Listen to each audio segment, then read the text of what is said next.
All right, everyone, welcome back. Let's dive into the wild world of React, shall we? We're dissecting this piece, React, the king of front-end frameworks or libraries, whatever. And let me tell you, they really went there with this one. Yeah, not exactly subtle, is it? Nope. Cynical for sure, But but it does make you wonder, right?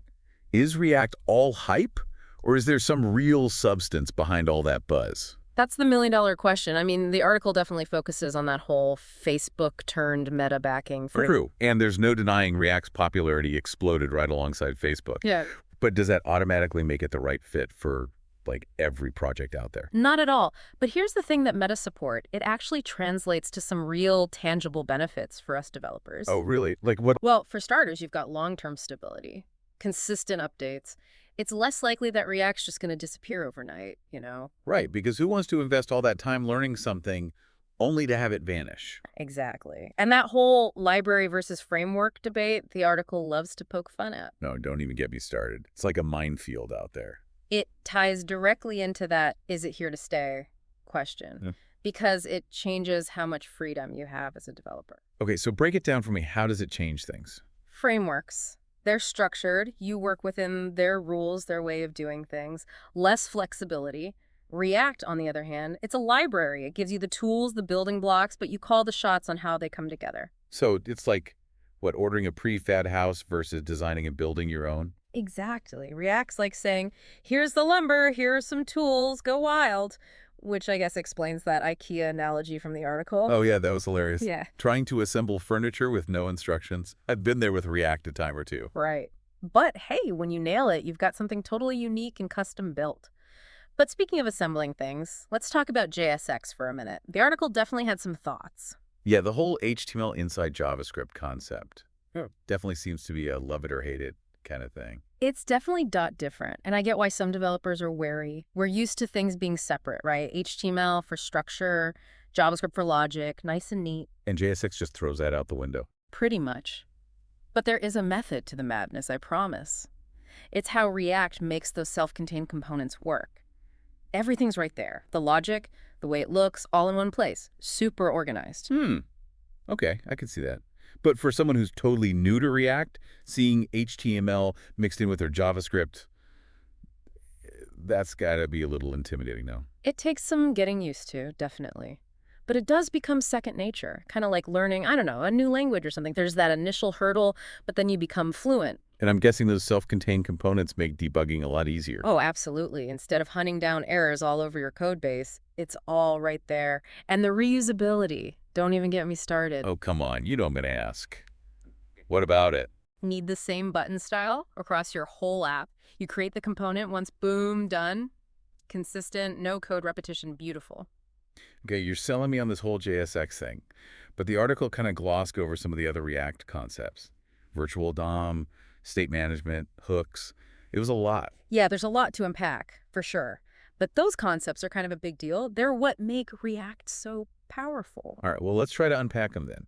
Starting with that whole virtual DOM thing, the article made it sound kind of mystical, honestly. Right, like some magical being working behind the scenes. Exactly. Is it really that magical? Well, maybe not magical, but it's pretty clever. Think about it. You're updating something small on a web page, like, say, a profile picture. Okay, simple enough. Without the virtual DOM, the entire page might have to reload just to change that one tiny image. Oh, I see what you mean. That would be a terrible user experience. The worst. Mhm. But with React, it creates this virtual version of your page, right? The virtual DOM. And when something changes, it compares the virtual one and the real one, and then it updates only what actually needs updating. So it's like it figures out the most efficient way to make the change without doing a bunch of unnecessary work. Exactly. Way less clunky for the user. You know, state management. That's Mm. the one that tends to trip people up. The article made it sound kind of terrifying, to be honest. Oh, it can be a bit overwhelming, sure. State management is all about how your application handles data, you see. Okay, so data management, got it. Think of it like this. State is your application's memory. It holds the information that controls what the user sees on the screen, how they can interact with it, everything. So if I'm building, like, a to-do list app, Go on. the state would be what keeps track of each task, whether it's marked complete, stuff like that. Exactly. And for simple apps, managing state, piece of cake. But things get more complex as your application grows, That's where libraries like Redux come in. Ah, Redux. That was another one the article mentioned. Redux gives you the structure and the tools to manage how data flows through your app, especially when you have a lot of different components. So it's like an air traffic control system, making sure all that data is flowing smoothly. Love that analogy. Speaking of keeping things organized, how about those hooks? To be honest, that's the part I'm still a bit fuzzy on. The article mentioned something about them being a game changer. Yeah, they were a pretty big deal because they made it so much simpler to write components. Before hooks, you were pretty much stuck with using class components a lot of the time, and those could get messy. Okay, so hooks streamline things. Big time. Hooks let you tap directly into essential features like state management directly from those cleaner functional components. So no more clunky class components. Sounds like a win. Although the article also mentioned something about infinite loops with hooks. That doesn't sound very streamlined. Good point. Hooks use something called dependency arrays. They basically tell React when it needs to re-render a component. And if you're not careful, you can end up in a situation where a component just keeps re-rendering itself over and over, hence the infinite loop. That sounds not bad. Honestly, it seems like React has all these powerful features, but they can also really backfire if you're not careful. It's the double-edged sword of any powerful tool, right?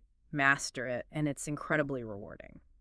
But it takes a solid understanding to avoid those pitfalls. That makes sense. Yeah. Okay, so we've covered the building blocks, the data flow, the potential for disaster. What's left?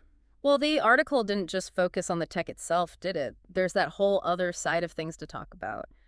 The React ecosystem. Yeah, the ecosystem. The article made it seem huge, almost intimidating. It's big, that's for sure. There's a library for everything you can imagine. Routing, state management, styling, you name it, there's a React library for it. No kidding. It's kind of overwhelming if you're just starting out, wouldn't you say? I can definitely see that. It's like, imagine walking into a massive hardware store, right? Tools and parts everywhere, but you don't even have a project in mind yet. I'd probably just turn around and walk back out. Right. It's not about knowing every single tool in the store, It's about getting a good grasp on the fundamentals first. So learn the basics, then go looking for specific tools when you need them. Makes sense. Exactly. Focus on React itself, the core concepts, components, state management with hooks, all that good stuff. Then, once you've got those down, the ecosystem becomes your playground. So I don't need to go on a massive package installing spree right off the bat. Not at all. The libraries are there to make your life easier, but only once you understand what you're doing. Think of it as leveling up. Need some heavy-duty state management? Redux is your friend. Complex routing to wrangle, React routers got you covered. Okay, yeah, I get it. Choose the right tool for the job. And there are a lot of tools to choose from.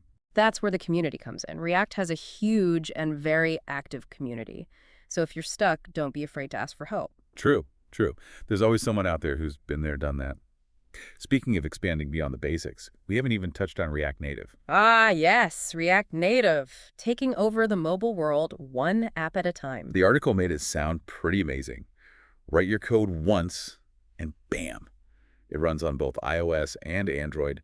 Cross-platform development dream come true. It's a powerful idea, that's for sure. And it can save a ton of time. So is it really that simple? Write once, run everywhere? I wish. It's definitely not without its challenges. There are always going to be platform-specific quirks you have to account for. It's more like write once, debug everywhere sometimes. So it's not a perfect system. No silver bullets, unfortunately. But even with the challenges, React Native can cut development time significantly. That's a pretty strong selling point if you ask me. Oh, for sure. Imagine building one app instead of two, right? That's the power of React Native. Okay, yeah, I'm sold. So it sounds like React's popularity is well-deserved then. Absolutely. It's got its quirks, like anything else, but at its core, it's a powerful set of tools that can really streamline development, especially as your projects grow. And that's what we all want, right? To build awesome things without the headache. Exactly. So to our listeners out there, I guess the takeaway is don't be intimidated.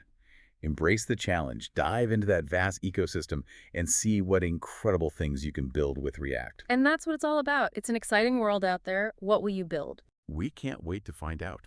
And with that, we'll wrap up this deep dive into the world of React.